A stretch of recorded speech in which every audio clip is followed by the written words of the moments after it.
Finding success in one sport is hard enough, but what about two? That's the reality for one former Buccaneer who is tackling the hockey world from behind the scenes. ABC Action News reporter Rochelle Oline spoke with Derrick Brooks about his career transition and what advice he has for the Bolts ahead of Game 5. Derrick Brooks and football seem to go Intercepted by Derrick Brooks in hand. But would you believe that this decorated Super Bowl champ had a different vision for his life as a kid? For me, football was a means to an end. I wanted to be an insurance man because that's who, in my neighborhood, I saw he dressed nice with a suit, he drove a BMW, and he collected money. But football and the Bucs eventually came calling. Redmond throws batted down, intercepted by Derrick Brooks. And Brooks answered.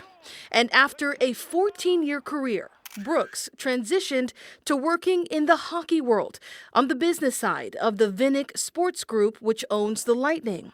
He now leads the group's corporate and community business affairs division. A lot of behind the scenes with our strategic planning and execution of growing our asset portfolio for Vinik Sports Group.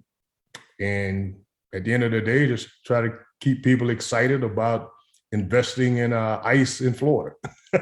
And as the team he now works for fights for another Stanley Cup in Game 5, Brooks shares this advice from his time as a pro athlete. Take every minute by minute, second by second, period by period, and just concentrate on that.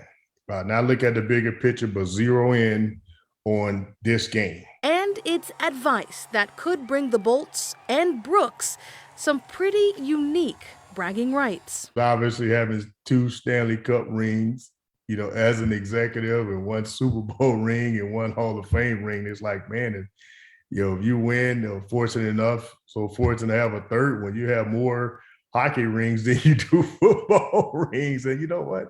I want to have that problem. Believe me. In Tampa, Rochelle Oline, ABC Action News.